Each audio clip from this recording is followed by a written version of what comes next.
അന്താരാഷ്ട്ര ക്രിക്കറ്റ് മത്സരങ്ങളിലെ റെഗുലറായിട്ടുള്ള ഇടവേളകളിൽ വിക്കറ്റ് വീഴുന്നത് പോലെ ശബരിമലയിലെ തീവട്ടിക്കൊള്ളക്കേസിൽ ഓരോരുത്തരെയായിട്ട് അറസ്റ്റ് ചെയ്തുകൊണ്ടിരിക്കുകയാണ്. പത്മകുമാർ, അതായത് CPMൻ്റെ പത്തനംതിട്ട ജില്ലാ കമ്മിറ്റി അംഗമായ പത്മകുമാറിലെത്തി നിൽക്കുകയാണിപ്പോൾ ഈ അറസ്റ്റ്.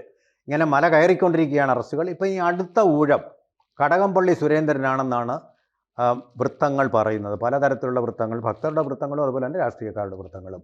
അതങ്ങനെയായിരിക്കുമോ സംഭവിക്കുക? അടുത്ത ഊഴം കടകംപള്ളി സുരേന്ദ്രനായിരിക്കുമോ?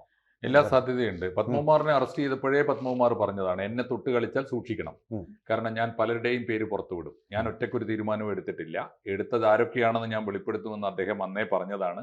അതിന്റെ അടിസ്ഥാനത്തിൽ കൂടിയാണ്, ഒരു പക്ഷേ പത്മകുമാറിനെ ചോദ്യം ചെയ്തപ്പോൾ കിട്ടിയ വിവരത്തിന്റെ അടിസ്ഥാനത്തിലാണ് അന്നത്തെ ദേവസ്വം മന്ത്രിയായ കടകംപള്ളി സുരേന്ദ്രനിലേക്ക് അന്വേഷണ സംഘം എത്തിയത്. തീർച്ചയായിട്ടും കടകംപള്ളിയെ ഇന്ന് അറസ്റ്റ് ചെയ്യും എന്ന വാർത്ത പൊതുവെ നമ്മുടെ അന്തരീക്ഷത്തിൽ നിലനിൽക്കുമ്പോഴാണ് നമ്മൾ ഈ വിഷയം ചർച്ചയ്ക്കെടുക്കുന്നത്. യഥാർത്ഥത്തിൽ ഇത് ചർച്ച ചെയ്യേണ്ട ഒരു വിഷയം തന്നെയാണ്. കടകംപള്ളിയിലേക്ക് ഈ വിഷയം എത്തുമ്പോൾ, കടകംപള്ളി ചോദ്യം ചെയ്യപ്പെടുമ്പോൾ, കടകംപള്ളിയെ ഒരുപക്ഷെ അറസ്റ്റ് ചെയ്യേണ്ടി വന്നാൽ CPM പൊളിറ്റിക്സിനെ, ഇടതുപക്ഷ രാഷ്ട്രീയത്തെ അതെങ്ങനെ ബാധിക്കുമെന്നതാണ് നമ്മുടെ ഗുരുതരമായ ചർച്ചാ വിഷയം. വളരെ ഗുരുതരമാണ് രാഷ്ട്രീയ സാഹചര്യം CPMനെ സംബന്ധിച്ചിടത്തോളം. പത്മകുമാർ അറസ്റ്റ് ചെയ്യപ്പെട്ട സമയത്ത് തന്നെ CPMൻ്റെ മുഖം നഷ്ടപ്പെട്ടു. 42 വർഷമായി പത്മകുമാർ പാർട്ടിയുടെ പ്രവർത്തകനാണ്, വെറും പ്രവർത്തകനല്ല.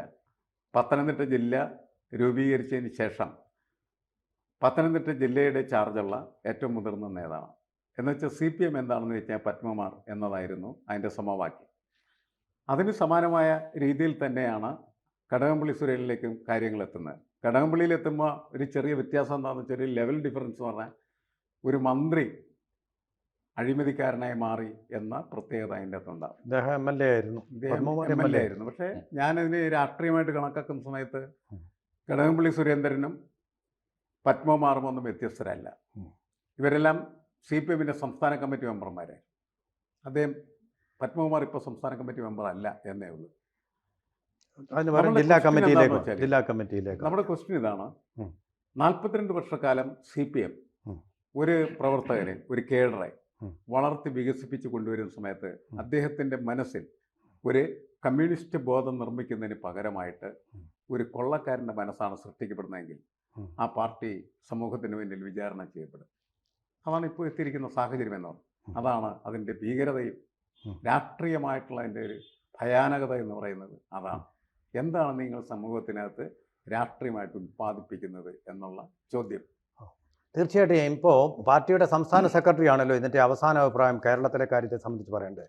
അദ്ദേഹം ഇന്നലെ പറഞ്ഞ പത്രസമ്മേളനത്തിൽ പറഞ്ഞൊരു കാര്യം, SIT എന്ന് പറഞ്ഞാൽ എന്താ? SIT എന്ന് പറഞ്ഞാൽ കേരള പോലീസാണ്. അതൊരു ഭീഷണിയാണോ? ഒന്നാമത്തെ ചോദ്യം അത്. അതുപോലെ അദ്ദേഹം പറഞ്ഞതിനകത്ത് ഒരു അബദ്ധം പറ്റിയിട്ടുണ്ട്. അദ്ദേഹം പറയുന്നത് ഹൈക്കോടതിയുടെ സൂപ്പർവിഷനിൽ നടക്കുന്ന കേസാണിത്. അങ്ങനെയല്ല. അങ്ങനെ പല കേസുകളും നടന്നിട്ട് സൂപ്പർവിഷൻ അല്ല. ഹൈക്കോടതി ഓരോ ദിവസത്തെയും തെളിവെടുപ്പുകൾ വായിച്ചതിന് ശേഷം നിങ്ങൾ ഇനി അടുത്ത് ചെയ്യൂ എന്ന് നിർദ്ദേശിക്കുക. ഹൈക്കോടതിയുടെ ഡയറക്ഷനിൽ നടക്കുന്ന സൂപ്പർവിഷൻ അല്ല ഇത്. എന്താണ് ചെയ്യുന്നതെന്ന് SITക്ക് പറഞ്ഞു കൊടുക്കുകയല്ലേ ചെയ്യുന്നത്.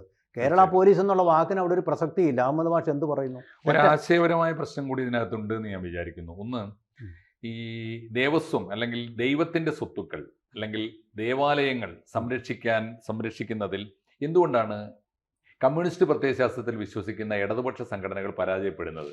MN വിജയൻ മാഷിയുടെ വിഖ്യാതമായൊരു വാക്യമുണ്ട്, ഒരു ഭൗതികവാദി നശിച്ചാൽ ഇത്രമേൽ ദുഷ്കരമായിരിക്കും ആ നാശം എന്ന് പറഞ്ഞാൽ, ഭൗതികവാദിക്ക് ഈ ക്ഷേത്രങ്ങളുടെ സംരക്ഷണം എന്നതൊക്കെ ഒരു കൃത്രിമമായ അല്ലെങ്കിൽ ഒരു നാട്യമായി തീരുകയും വോട്ടിന് വേണ്ടിയുള്ള തന്ത്രമായി തീരുകയും ചെയ്യുമ്പോൾ അടിസ്ഥാനപരമായി ദൈവത്തിൽ വിശ്വാസം കാണില്ല, ദൈവത്തിൻ്റെ സ്വത്താണ് എന്ന ധാരണയുണ്ടാവില്ല, ദൈവത്തോട് മറുപടി പറയേണ്ടി വരും എന്ന ആത്മാർത്ഥമായ വിശ്വാസവും ഉണ്ടാവില്ല. രാജ്യത്തോടും യഥാർത്ഥത്തിൽ അതാണല്ലോ രണ്ട് സംഭവിക്കുന്നത്. രാജ്യത്തോടും അല്ലെങ്കിൽ അവനവന്റെ സംഘടനയോടും കൂറില്ല എന്ന് മാത്രമല്ല, ദൈവത്തോട് പോലും കൂറില്ലാത്ത ഒരു സാഹചര്യം വരുമ്പോൾ കമ്മ്യൂണിസ്റ്റ് പാർട്ടി, ഇപ്പോൾ പിയേഴ്സൺ സാർ നേരത്തെ പറഞ്ഞ പോലെ, ഈ കമ്മ്യൂണിസ്റ്റ് പാർട്ടി എങ്ങനെയാണ് അവരുടെ കാഡേഴ്സിനെ ഇത്രയും കാലമായി വളർത്തിയെടുത്തത്, എങ്ങനെയാണ് കമ്മ്യൂണിസ്റ്റ് പാർട്ടിയിൽ ഇത്രയേറെ കാട്ടുകൊള്ളക്കാർ വളർന്നു വന്നത് എന്ന ചോദ്യത്തിന് ഉത്തരം തേടുമ്പോൾ എനിക്ക് തോന്നുന്നു ഒരു പ്രധാനപ്പെട്ട കാരണം അവരുടെ മോഷണം ഭരണകൂടത്തിൻ്റെ തലത്തിൽ അല്ലെങ്കിൽ ഭരണതലത്തിൽ നടത്തുന്ന അഴിമതിയേക്കാളും എന്തുകൊണ്ടാണ് മാരകമായി ഒരു ദേവാലയത്തിൻ്റെ വാതിലുകൾ തന്നെ അടിച്ചു കൊണ്ടുപോകുന്നത്, ദൈവത്തിൻ്റെ വിഗ്രഹങ്ങൾ തന്നെ അടിച്ചു കൊണ്ടുപോകാൻ തോന്നുന്നത് എന്നതിന് ഈ ദേവാലയങ്ങളുടെ സംരക്ഷണം ഏറ്റെടുക്കാൻ ഒരു കാരണവശാലും പാടില്ലാത്തവർ ദൈവത്തിന്റെ സംരക്ഷകന്മാരായി കൂടി അവതരിക്കുമ്പോൾ അവർ രാജ്യത്തോട് മാത്രമല്ല ദൈവങ്ങളോടും കടുത്ത അനീതിയും അക്രമവും കൊള്ളയും കാണിച്ചുകൊണ്ടിരിക്കും എന്നുകൂടി ആരെങ്കിലും ധരിച്ചാൽ കുറ്റപ്പെടുത്താനാവുമോ? അല്ല, അത് അങ്ങനെ കാണേണ്ടതില്ല. കാരണം നമ്മുടെ സമൂഹത്തിൽ വളർന്നു വരുന്ന പ്രവണതകളെന്ന് പറയുന്നത് വളരെ മോശമായ പ്രവണതകളായി മാറുകയാണ്. അങ്ങനെയുള്ള പ്രവണതകൾ വളരാതിരിക്കുന്നതിന് വേണ്ടിയിട്ടാണ് രാഷ്ട്രീയ പാർട്ടികൾ യഥാർത്ഥത്തിൽ പ്രവർത്തിക്കേണ്ടത്. കാരണം കൊള്ള, സ്വത്തിനോടുള്ള ആർത്തി, അതെല്ലാം ഏതാണ്ട് എല്ലാ മനുഷ്യരുടെ അകത്തും അമർന്നു കിടക്കുന്ന ഒരു വികാരമാണ്. അതിൽ ദൈവവിശ്വാസിയോ ഭൗതികവാദിയോ എന്ന് പറയുന്നതിന് ഒരു പ്രസക്തിയില്ല എന്ന് കരുതുന്ന ഒരാളാണ് ഞാൻ. കാരണം ഈ അറസ്റ്റ് നടന്ന സമയത്ത് അറസ്റ്റ് ചെയ്യപ്പെട്ട ആളുകളെല്ലാം തന്നെ, ഉദ്യോഗസ്ഥന്മാരെല്ലാം തന്നെ കടുത്ത ദൈവവിശ്വാസികളാണ് എന്ന് പുറംലോകം വിശ്വസിക്കുന്ന, യഥാർത്ഥത്തിൽ അവർ വിശ്വാസികളാണെങ്കിൽ അവർക്കത് കക്കാനായിട്ട് കഴിയില്ല എന്നാണ് നമ്മൾ മനസ്സിലാക്കേണ്ടത്. അപ്പോൾ ആരാണ് വിശ്വാസി, ആര് ആണ് വിശ്വാസി അല്ലാത്തത് എന്ന് നമ്മൾ പരിശോധിക്കുന്ന സമയത്ത് വിശ്വാസികൾ വളരെ നിശബ്ദമായി നിൽക്കുന്നൊരു സമൂഹമാണ്. ആ സമൂഹമല്ല നമ്മുടെ സമൂഹത്തെ നിയന്ത്രിക്കുകയും മുന്നോട്ട് കൊണ്ടുപോകുന്നത്. വിശ്വാസത്തിൻ്റെ പേരിൽ അധികാരത്തിലേക്ക് കയറിയിരിക്കുന്നതായിട്ടുള്ള ആളുകളാണ് ദേവാലയങ്ങളിലായാലും അതേപോലെ തന്നെ മറ്റ് അധികാര കേന്ദ്രങ്ങളിലായാലും യഥാർത്ഥത്തിൽ വിഹരിച്ചുകൊണ്ടിരിക്കുന്നത്. എന്നുവെച്ചാൽ അധികാരമാണ് അവരുടെ പ്രധാനപ്പെട്ട വിഷയമെന്ന്. ഞാൻ ഉയർത്തിയ ചോദ്യം എന്ന് പറയുന്നത് കമ്മ്യൂണിസ്റ്റ് പാർട്ടിയുടെ പ്രവർത്തനത്തിൻ്റെ ഫലമായിട്ട് ഒരു കേഡർ നിർമ്മിക്കുമ്പോൾ ആ കേഡർ അയാൾക്ക് ദൈവവിശ്വാസമില്ലെങ്കിലും ധാർമ്മികത എന്ന് പറയുന്നത് പാർട്ടി ഉറപ്പുവെക്കുന്ന ഒരു കാര്യം. ഒരാൾ ധാർമ്മികമായി പ്രവർത്തിക്കുന്ന സമയത്ത് അയാൾക്ക് ദൈവത്തിൻ്റെതല്ല അവരുടേതല്ല മറ്റാരുടെയുമായ സ്വത്ത് കവരാനായിട്ട് തോന്നാൻ പാടില്ല. അതാണ് പ്രശ്നം. അത് മാറിപ്പോയ ഒരു സമൂഹത്തിലാണ് ജീവിക്കാൻ. കള്ളന്മാരാണ് നമുക്ക് ചുറ്റുമുള്ളത്. ഏറ്റുമാനൂർ അമ്പലത്തിൽ ഇതുപോലൊരു വിഗ്രഹം അവിടുത്തെ പ്രധാന വിഗ്രഹം മോഷ്ടിക്കപ്പെട്ട സംഭവത്തിൽ അന്ന് E.K. നായനാർ മുഖ്യമന്ത്രി പറഞ്ഞത് ഇങ്ങനെയാണ്: ദൈവത്തിന്റെ വിഗ്രഹമല്ലേ, ദൈവം അത് കണ്ടുപിടിച്ചോളൂ ആരാ കൊണ്ടുപോയതെന്ന് എന്നാണ് പരാമർശം. അപ്പോൾ ശരിക്കും ഒരു കമ്മ്യൂണിസ്റ്റുകാരൻ്റെ ഒരു മനസ്സ് അദ്ദേഹം കാണിച്ചു. ദൈവത്തിൻ്റെ നിങ്ങൾക്ക് വിശ്വാസം ഉണ്ടെങ്കിൽ ദൈവം തന്നെ കണ്ടുപിടിക്കട്ടെ. പക്ഷേ ഇപ്പോഴത്തെ മന്ത്രിമാരെല്ലാം മാറിയിട്ടുണ്ട്. പിണറായി വിജയൻ ഉൾപ്പെടെ ഒരൊറ്റ ആളും ഒരു കമ്മ്യൂണിസ്റ്റുകാരനും അങ്ങനെ പറയുന്നില്ല. ഞങ്ങൾ വിശ്വാസികളുടെ കൂടാണ്, ഞങ്ങൾക്ക് വിശ്വാസമുണ്ട്, ഒരു മോഷ്ടിച്ചവനെ ഏത് കള്ളനായാലും ശരി പാർട്ടി സംരക്ഷിക്കുകയില്ല എന്നൊക്കെ ഇപ്പോൾ പറയുന്നുണ്ട്. പാർട്ടിയിൽ നിന്ന് പുറത്താക്കിയിട്ടില്ലെങ്കിലും അത്രമാത്രം ഈ ഭക്തന്മാരുടെ ഒരു സമ്മർദ്ദം അദ്ദേഹം പറഞ്ഞതുപോലെ നിശബ്ദമാണെങ്കിലും അവരുടെ മേൽ ഇല്ലേ? അതുകൊണ്ടല്ലേ ഇവർക്ക് കൂട്ടത്തിൽ യാദൃച്ഛികമായിരിക്കാം. ഇതിന് ഓർക്കേണ്ട ഒരു കാര്യം എന്താ വെച്ചാൽ, ഒന്ന് ഈ വിശ്വാസികളെ പറ്റിച്ചിട്ട് പ്രത്യേകിച്ച് CPM-ന്റെ വോട്ട് ബാങ്കിൽ ഏറ്റവും പ്രധാനപ്പെട്ട ഈഴവ സമുദായമാണ് ഞാൻ മനസ്സിലാക്കുന്നിടത്തോളം ശബരിമലയിലെ ഏറ്റവും കൂടുതൽ ഭക്തന്മാരും. അവരെ പറ്റിച്ച് അല്ലെങ്കിൽ പറ്റിക്കുക എന്ന് തന്നെ നമുക്ക് പറയാം. അങ്ങനെയാണ് ഒരു ആഗോള അയ്യപ്പ സംഗമം സംഘടിപ്പിച്ചിട്ട് കഴിഞ്ഞ ലോക്സഭാ തെരഞ്ഞെടുപ്പോടുകൂടി നഷ്ടപ്പെട്ട ഈഴവ വോട്ടുകൾ, പ്രത്യേകിച്ച് ഭൂരിപക്ഷ സമുദായത്തിന്റെ വോട്ടുകൾ തിരിച്ചു പിടിക്കാൻ വേണ്ടിയുള്ള ശ്രമം നടത്തുമ്പോഴാണ് കടുത്ത തിരിച്ചടി വരുന്നത്. ഒരു വലിയ തിരിച്ചടിയാണത്. ആ തിരിച്ചടി മറ്റാരുടേതുമല്ല, ബോധപൂർവമല്ല, ആരുടെയും ആസൂത്രണവുമല്ല, ഒരു പ്രതിപക്ഷത്തിൻ്റെയും സൃഷ്ടിയല്ല, BJP-യുടെയും സൃഷ്ടിയല്ല, അയ്യപ്പൻ്റെ തന്നെ ഒരു ലീലാവിലാസം പോലെ ഒന്ന് വന്നത് യാദൃച്ഛികമാണ് എന്ന് കരുതാൻ വേണമെങ്കിൽ അതല്ല. ഒരു വിശ്വാസിക്ക് ഇത് അയ്യപ്പൻ കൊടുത്തൊരു പണിയാണ് എന്ന് പറയാൻ തോന്നിയാലോ? അല്ല, അങ്ങനെ പറയുന്നതാണ് കുറേ കൂടി ഭംഗി. കാരണം നമ്മൾ വിശ്വാസത്തിൻ്റെ പുറത്ത് നിന്ന് സംസാരിക്കുന്ന സമയത്ത് ഞാൻ പറയുന്നത് അടിസ്ഥാനപരമായിട്ട് മനുഷ്യൻ അവൻ്റെ ധാർമ്മികത കൈവിട്ടാൽ അവൻ വളരെ ചീത്തയാണ്, വൃത്തികെട്ടതാണ്, ഒരു കാരണവശാലും മുന്നോട്ട് കൊണ്ടുപോകാൻ പറ്റുന്ന ഒരു സങ്കല്പം പോലുമല്ല എന്നുള്ളത്. ലോർഡ് ഓഫ് ദ ഫ്ലൈസ് അതാണല്ലോ, അതാണ് സംഭവിക്കുന്നത്. ഇവിടെയുള്ള പ്രശ്നം അതാണ്. ഇവര് ആഗോള അയ്യപ്പ സംഗമം നടത്താൻ പോകുന്ന സമയത്ത് തന്നെ നല്ല കമ്മ്യൂണിസ്റ്റുകാരൊക്കെ ചോദിച്ചു, എന്ത് തലക്ക് വെളിവില്ലാത്ത അവസ്ഥ എന്ന്. അത് ഇവരുടെ ജോലിയല്ല അത്.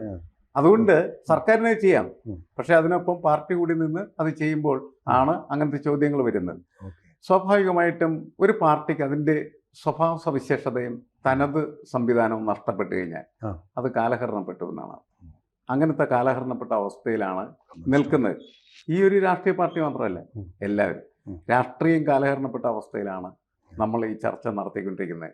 രാഷ്ട്രീയ പാർട്ടിയിൽ നിന്ന് നമുക്ക് നന്മയുള്ള ഒരു മനുഷ്യനെ കണ്ടെത്താൻ പറ്റാത്ത ഒരു കാലാവസ്ഥ, നസ്രത്തിൽ നിന്ന് നന്മ പ്രതീക്ഷിക്കരുത് എന്ന് പറയുന്ന ഒരു അവസ്ഥയിലേക്ക് എത്തിക്കഴിഞ്ഞിരിക്കുകയാണ്. അതായത് ഇവർ തമ്മിലുള്ള അന്തർധാരകൾ എന്ന് പറയുന്നത് പരിശോധിക്കുന്ന nexus. സമയത്ത് കഴിഞ്ഞ ദിവസമല്ലേ ചന്ദ്രശേഖരൻ എന്ന് പറയുന്ന INDC നേതാവ് നടത്തിയ അഴിമതിക്ക് സംരക്ഷണം നൽകുന്ന ഇടതുപക്ഷമായിട്ട് അതെ. കോടതി വെച്ച് നിങ്ങൾ എന്താണ് ഈ പ്രാന്താണ് ഈ കാണിക്കുന്നത്? നിങ്ങളുടെ എതിരാളികളെ നിങ്ങൾ സംരക്ഷിക്കുന്നു കളവിന്റെ കാര്യത്തിൽ, മറ്റൊരു കാര്യത്തിലല്ല. അപ്പോ ആരെയും കക്കുമ്പോൾ അവരെ സഹായിക്കുന്ന ജോലിയാണോ നിങ്ങളുടെ നിന്ന് കോടതി ചോദിച്ചു. അപ്പൊ കോടതിയിൽ നിന്ന് ഇത്തരത്തിലുള്ള പരാമർശങ്ങൾ വരുന്ന തരത്തിലേക്കുള്ള ധാർമ്മികമായിട്ടുള്ള അധപ്പതനും ജീർണതയുമാണ് നമ്മുടെ മുന്നിലുള്ളത്. നമ്മളുടെ എനിക്ക് തോന്നുന്നത് എത്രയും വേഗം കടകംപള്ളി സുരേന്ദ്രനെ അറസ്റ്റ് ചെയ്യപ്പെടട്ടെ എന്നാണ്. അവിടെ നിൽക്കുമ്പോൾ നമ്മൾ ചരിത്രത്തിലേക്ക് ഒന്ന് തിരിച്ചു പോയി കഴിഞ്ഞാൽ ശബരിമലയുടെ ഒരു തീവെപ്പ് നടന്നിട്ടുണ്ട്. അവിടെ തീവെപ്പ് നടന്നതിനെ കുറിച്ച് പണ്ട് ഒരു അന്വേഷണം നടത്തുന്നുണ്ട്. KP കേശവ് അല്ലേ അദ്ദേഹത്തിൻ്റെ പേര്. അന്വേഷണ കമ്മീഷൻ്റെ DIG ആയിരുന്ന ആൾ KP കേശവമേനോൻ എന്നുള്ള പേരിലുള്ള ഒരാളാണ്. അന്വേഷണം നടത്തി റിപ്പോർട്ടും കൊടുത്തിട്ടുണ്ട്. ഇപ്പോഴും അത് അട്ടത്തിരിക്കുന്നതേ ഉള്ളൂ.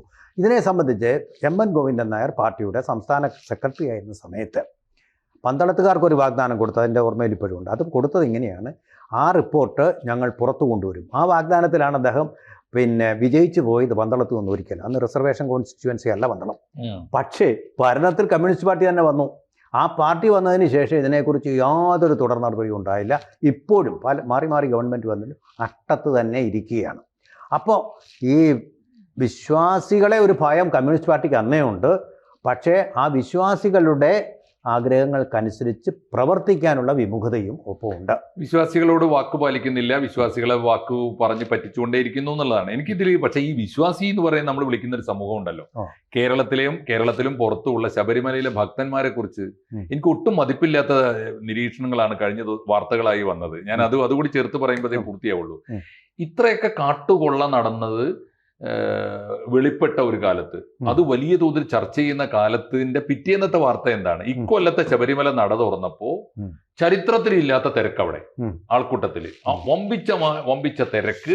എന്നിട്ട് ശ്വാസം മുട്ടിയ ആളുകൾക്ക് ദർശനം പൂർത്തിയാക്കാതെ തിരിച്ചു പോകേണ്ടി വരുന്നു. അതിനെക്കുറിച്ചുള്ള വിലാപങ്ങളാണ് എന്ന് പറഞ്ഞാൽ ഒരാൾ മരിക്കുകയും ചെയ്തു. അപ്പൊ ഓർക്കേണ്ട ഒരു കാര്യം എന്ന് വെച്ചാൽ ഇത്രയൊക്കെ സംഭവിച്ചിട്ടും ഈ ഭക്തന്മാർക്ക് ഇപ്പോഴും അങ്ങോട്ട് തള്ളി തിരക്കി പോകാനും അവിടെ കൊണ്ടുപോയി അധ്വാനിച്ച പണം മുഴുവനും കൊണ്ടുപോയി നിക്ഷേപിക്കാനും ഇക്കൊല്ലം ഒന്ന് കരുതിയിരിക്കണം എന്ന് തോന്നാൻ, അല്ലെങ്കിൽ ഇക്കൊല്ലം ഈ കാട്ടുകള്ളന്മാരൊക്കെ കൂടി എന്റെ ദൈവത്തെ അപമാനിക്കുന്ന കാലത്ത് ഇക്കൊല്ലമെങ്കിലും അങ്ങോട്ട് പോകണ്ടാന്ന് തീരുമാനിക്കാനോ, ഇനി പോയാൽ തന്നെ പണം കൊടുക്കേണ്ടതില്ല തീരുമാനിക്കാനോ ഉള്ള ഒരു വിവേകത്തിലേക്ക് എന്താണ് നമ്മുടെ ഭക്തജനങ്ങളും ഉണരാത്തത്? സാറേ, ഭക്തി വരുമ്പോൾ എനിക്ക് തോന്നുന്നു യുക്തിയില്ല. അതാണ് അതിന്റെ ഒരു പ്രധാനപ്പെട്ട പ്രശ്നം. അന്ധവിശ്വാസങ്ങളുള്ള പ്രശ്നം എന്താണെന്ന് വെച്ചാൽ ഈ ഭക്തി എന്ന് പറയുന്നത് എന്താണ് എന്നുള്ള കാര്യത്തിലുള്ള ഒരു നിർവചനം വളരെ പ്രധാനപ്പെട്ടതാണ്. പഴയ കാലത്തുണ്ടായിരുന്ന ഭക്തിയും ഇന്നത്തെ ഭക്തിയും ഒരേപോലെയാണോ? ഭക്തിയും അതേപോലെ തന്നെ കച്ചവടവുമായിട്ട് എന്തെല്ലാം ബന്ധങ്ങളുണ്ട്, അതെങ്ങനെ വാണിജ്യവൽക്കരിച്ചു, ഇതൊക്കെ വളരെ ഗൗരവമുള്ള കാര്യമാണ്. പക്ഷെ നമുക്ക് സമയം ഇല്ലാത്തതിന്റെ തൽക്കാലം ഒരൊറ്റ വാക്കിൽ നിർത്താൻ തോന്നും. ഇപ്പൊ ഭക്തിയല്ല ഉള്ളത്, വാസ്തവത്തിൽ വിഭക്തിയാണ് ഉള്ളത്. വിഭക്തിയാണുള്ളത്. തീർച്ചയായിട്ടും ഒരു പ്രാർത്ഥന വീണ്ടും ചർച്ചകൾ കടകംപള്ളി സുരേന്ദ്രൻ എത്രയും വേഗം നിയമത്തിന് മുമ്പിൽ വരട്ടെ. എന്നിട്ട് കടകംപള്ളി സുരേന്ദ്രൻ ഇടതുപക്ഷ രാഷ്ട്രീയ ഭരണകാലത്ത് നടന്ന ശബരിമലയെ മുൻനിർത്തിയുള്ള കൊള്ളകളിൽ ആരൊക്കെ പങ്കുവഹിച്ചു എന്ന് അന്വേഷണ ഉദ്യോഗസ്ഥന്മാർക്ക് മുമ്പിൽ വെളിപ്പെടുത്തട്ടെ, ലോകം അത് അറിയട്ടെ. കടകംപള്ളിയിൽ നിൽക്കുമോ, അതിനപ്പുറത്തേക്ക് പോകുമോ പോകുമെന്ന് നമുക്ക് ഒരു വികല്പത്തോടു കൂടി നമുക്ക് അവസാനിപ്പിക്കാം. മാഷ അവസാനിപ്പിച്ചോളൂ. ഞാൻ പറയുന്നത് എല്ലാ കുറ്റവാളികളും നിയമത്തിന്റെ മുന്നിൽ വരണം. അങ്ങനെ നിയമത്തിന്റെ മുന്നിൽ വരികയും കുറ്റവാളികൾ ശിക്ഷിക്കപ്പെടുകയും ചെയ്യുമ്പോൾ മാത്രമാണ് അയ്യപ്പന്റെ വിശ്വാസം പോലും നിലനിർത്താൻ കഴിയുക. തീർച്ചയായിട്ടും.